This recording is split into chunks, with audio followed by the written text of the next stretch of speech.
శ్రీమాత్రే నమ. జై గురు దత్తాత్రేయ నమ.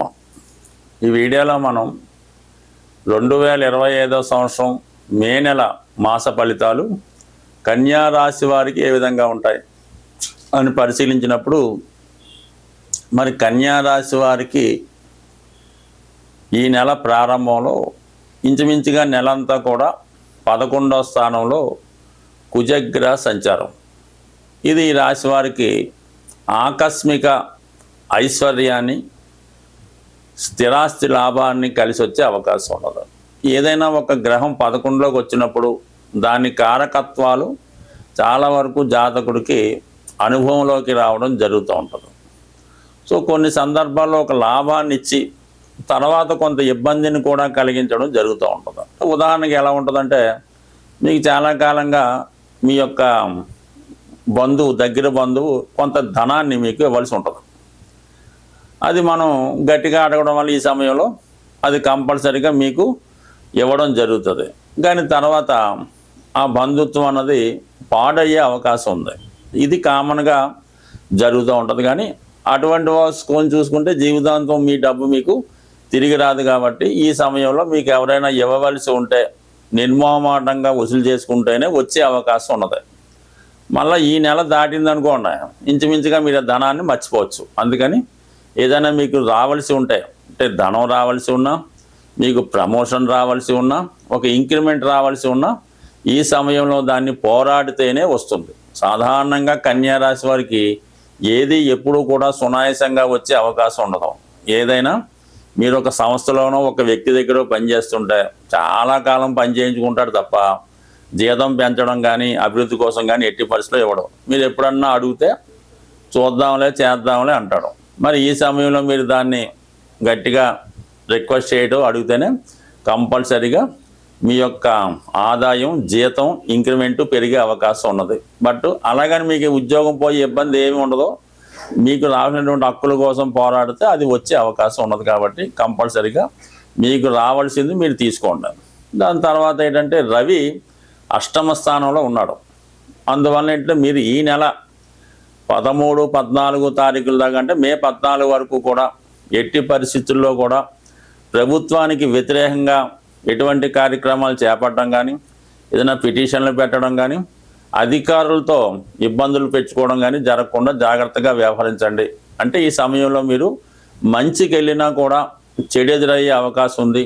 కొన్ని అవమానాలు, ఓటములు జరిగే అవకాశం ఉంది. అంటే ఏదన్నా ఒక కోర్టు కేసు లాంటిది ఏదైనా పెండింగ్ ఉంటే ఈ సమయంలో తీర్పు రాకుండా జాగ్రత్త పడడం మంచిది. లేని పక్షంలో కంపల్సరిగా అది కొద్దిగా అవమానానికి, ఇబ్బంది కూడా గురి అవకాశం ఉంది. బట్ ఈ నెల మళ్ళీ 14 దాటిన తర్వాత ఈ రవి భాగ్యస్థానంలోకి రావడంతో అంతా సజావుగా సాగే అవకాశం ఉన్నది.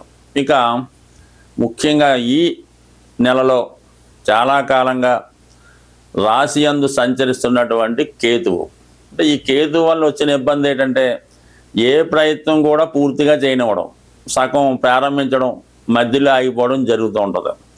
ఏదైనా లాభం వచ్చినా దానికోసం ఆలోచించి దాన్ని వదులుకుంటూ ఉంటారు.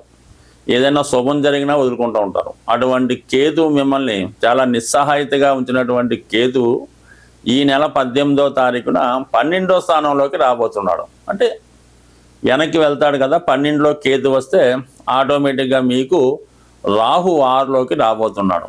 ఇది మీ విజయానికి కారణం అవుతూ ఉంటుంది. మీరు ఎంత గొప్ప పని చేపట్టాలన్నా, ఎంత పెద్దవారితో మీకు పనులున్నా ఈ నెల 18వ తారీఖు తర్వాత సుమారుగా 18 నెలల పాటు మీకు సంపూర్ణమైనటువంటి సక్సెస్ రావడం జరుగుతూ ఉంటుంది. అటు ఉద్యోగంలో హోదా పెరుగుతుంది, అలాగే కోర్టు సమస్యల నుంచి బయటపడతారు. మీతో శత్రుత్వం పెట్టుకోవాలంటే భయపడే విధంగా ఈ రాహు మిమ్మల్ని ఒక 18 నెలల పాటు కాపాడబోతున్నాడు. అయితే 12లో ఉన్నటువంటి కేతు మళ్ళా అనవసర ఖర్చులు, వాళ్ళ మాటలు వీళ్ళ మాటలు నమ్మి దేంట్లో పడితే దాంట్లో ఇన్వెస్ట్ చేయడం, దేనికి పడితే దానికి ఖర్చు పెట్టడం కూడా జరిగే అవకాశం ఉంటుంది. కాబట్టి వచ్చిన ఆదాయాన్ని జాగ్రత్తగా ఆలోచించి ఇన్వెస్ట్ చేయడం మంచిది. అయితే ఏదైనా ఒక గృహ నిర్మాణానికో, ఒక శుభకార్యానికో, ఒక పిల్లలకు పెళ్ళికో, చదువుకో కంపల్సరీగా అది ఉపయోగపడుతుంటాడు. మళ్ళీ అంటే మొత్తం మీద ఏంటంటే, గత మార్చి 28 దాకా 6వ స్థానంలో ఉన్నటువంటి శని భగవానుడు 2.5 సంవత్సరాలు మీకు ఏ విధంగా సహకరించాడో ఇప్పుడు ఈ రాహు మిమ్మల్ని ఆదుకోబోతున్నాడు. అయితే రాహు ఇంకా స్పీడ్గా ఉంటాడు, తాడో పేడో తేల్చి పడతాడు అనమాట. అసలు రావాలా, మీకు నిజాయితీ ఉందా, కంపల్సరీగా వస్తుంది. మీరు అన్యాయంగా వెళ్తున్నారా, కంపల్సరీగా దాన్ని శిక్షించే విధంగా చేస్తూ ఉంటాడు. కాబట్టి రాహు మంచి పొజిషన్లో రాబోతున్నాడు. కాబట్టి చాలా వరకు ముఖ్యమైన కార్యక్రమాలన్నీ కూడా మీరు ఈ నెల 18 తర్వాత చేసుకోండి. అలాగే మరి గురుగ్రహం ప్రస్తుతం భాగ్యస్థానంలో ఉంటూ మనకి ఈ మే నెల 14వ తారీఖు రాత్రి దశమ స్థానంలోకి ప్రవేశిస్తున్నాడు. దశమంలోకి రావడం అనేది వృత్తిలో అనుకూలంగా ఉంటుంది. దశమం అంటే 2, 6, 10 భావాలను యాక్టివేట్ చేస్తాడు. కుటుంబంలో శుభకార్యాలు జరుగుతాయి, మీకు మంచి హెల్ప్ చేసేవాళ్ళు, సహాయపడేవాళ్ళు లభిస్తారు. వృత్తిలో పెద్దవారి యొక్క అండ లభిస్తూ ఉంటుంది. ఈ కారణంతో మీరు మీలో ఉన్నటువంటి టాలెంట్కి తగిన గుర్తింపు రావడం జరుగుతుంది. పైపెచ్చి ఏంటంటే చతుర్థ భావాన్ని వీక్షించడం వల్ల వ్యయంలోకి వచ్చినటువంటి కేతువు, లాభంలో ఉన్నటువంటి కుజుడు, మరి తర్వాత వ్యయంలోకి రాబోతున్న కుజుడు, ఇవన్నీ కూడా మీరు ఈ సమయంలో ఏదైనా ఒక స్థిరాస్తి, చిన్న గృహం లాంటిది కొనుక్కునే ప్రయత్నం చేస్తే కంపల్సరిగా మీరు ఈ నెల 15వ తారీఖు తర్వాత సొంత గృహం కళ నెరవేరబోతుంది. అది మీ ప్రయత్నం బట్టి, అర్హత బట్టి ఉంటుంది. స్వస్తి. ప్రస్తుతం మనం మే నెల ఫలితాలు తెలుసుకుంటున్నాం. కాబట్టి ఏదైనా ముందుగా ప్లాన్ చేసుకొని ఈ శుభ కార్యక్రమాలు, ఈ వ్యాపార ప్రారంభాలు ఇటువంటి ఉన్నవాళ్ళు ఏమవుతుందంటే జూన్ నెల 10వ తారీఖు నుంచి జూలై 8వ తారీఖు మధ్యలో సుమారుగా నెల రోజులు ఈ గురుమౌఢ్యమి రావడం జరుగుతుంది. ఈ గురుమౌఢ్యం జరిగినప్పుడు సాధారణంగా వివాహాలు చేయడం కానీ, శుభకార్యాలు, కొత్త వ్యాపారాలు, గృహప్రవేశాలు లాంటివి సాధ్యమైనంత వరకు చేయకుండా చూడవలసి ఉంటుంది. అంటే మొత్తం మీద ఏంటంటే మనకి జూన్ 10వ తారీఖు నుంచి జూలై 8వ తారీఖు మధ్యలో అంటే ఏదైనా వివాహం కొరకు దానికోసం ప్లాన్ చేసుకున్న వాళ్ళు ముందుగా తెలుసుకుంటారని ఇది కొంతవరకు మీకు సూచనగా చెప్పడం జరిగింది.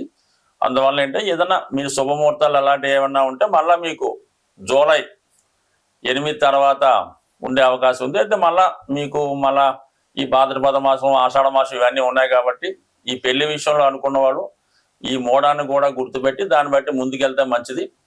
బట్ దాని తర్వాత ఏంటంటే మరి ఈ నెలలో మేజర్ గ్రహాలు మారుతున్నాయి. కాబట్టి అందులో ముఖ్యంగా గురువు మారినా పెద్ద ఇబ్బంది ఉండదు. ఏదో మంచి వచ్చేయడం మొత్తం మీద ఎవరికి అపకారం అయితే కలిగించాడు. కానీ ఈ రాహు కేతువులే చాలా వరకు ఇబ్బంది కలిగిస్తుంటాయి. అందులో పైపెచ్చు ఈ రాహు స్వక్షేత్రం అయినటువంటి కుంభరాశిలో ప్రవేశించడం, అలాగే కేతువు సింహరాశిలో ప్రవేశించడం వల్ల సాధారణంగా అధికారులు అలాంటి బలహీనపడడం వల్ల రాహు స్వక్షేత్రంలోకి వచ్చినప్పుడు కొద్దిగా సంఘంలో, లోకంలో, దేశంలో అక్రమ వ్యవస్థ ప్రారంభమవుతూ ఉంటుంది అన్నమాట. ప్రతిదీ కూడా అనెతికల్గా, ఇల్లీగల్గా వ్యవహరించడం, ఏదైనా సరైనటువంటి క్రమశిక్షణ, న్యాయ వ్యవస్థ లేకపోవడం జరుగుతుంటుంది. అది వ్యక్తుల మీద కూడా ప్రభావం చూపుతుంటుంది. కాబట్టి కంపల్సరిగా మరి ఈ జ్యోతిష్ శాస్త్రాన్ని ఎవరైతే ఫాలో అవుతుంటారో అటువంటి వారు ఈ మే నెలలో కంపల్సరిగా ఒకసారి విఘ్నేశ్వరుని యొక్క అనుగ్రహం కోసం అవకాశం ఉన్న వాళ్ళు గణపతి హోమం చేసుకోవచ్చు. లేనివారు విఘ్నేశ్వరుని గరికతో అర్చన చేయించుకోవచ్చు. అలాగే రాహు యొక్క అనుగ్రహం కోసం, అమ్మవారి యొక్క అనుగ్రహం కోసం చేయించుకుంటే చండీ హోమం చేయించుకోవచ్చు. చండీ హోమంలో పాల్గొవచ్చు. దీంట్లో అమ్మవారి కుంకుమర్చన అది చేసుకుంటే మంచిది.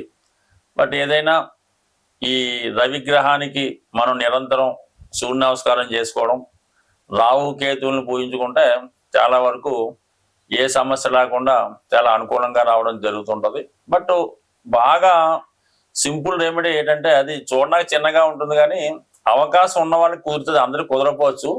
ఏదన్నా గోమాతని సేవ చేయడం వల్ల, అంటే మన గోశాలలో ఉన్న, ఎక్కడ రైతుల దగ్గర ఉన్నా సరే ఆ గోవు దగ్గర కొంతసేపు ఒక అరగంట, 15 నిమిషాల్లో కాలక్షేపం చేయడం, ఆ గోవుకి సంబంధించినటువంటి ఆ పరిసరాలు శుభ్రం చేయడం, శుభ్రంగా గాలి తగలగా ఏర్పాటు చేయడం, ఏదైనా రకరకాల పదార్థాలు అక్కర్లేదు, కానీ ఎంతసేపు గోవుకి పచ్చగడ్డి పెట్టడం వల్ల చాలా వరకు అంటే గోవుని మీరు చక్కగా సంతోషపరిస్తే మీ గ్రహాలు మొత్తం పరిష్కారం అవుతాయి. అందువలన గోవుల్ని పెంచడం, పోషించడం, ఆ పెంచుతున్న వారిని ప్రోత్సహించడం కూడా, అందువలన ఏంటంటే ఏదన్నా గోశాలకి డొనేషన్ ఇవ్వడం లాంటివి చేయడం వల్ల కూడా గ్రహాల యొక్క అనుగ్రహానికి పాత్రలయ్యే అవకాశం ఉంది. స్వస్తి.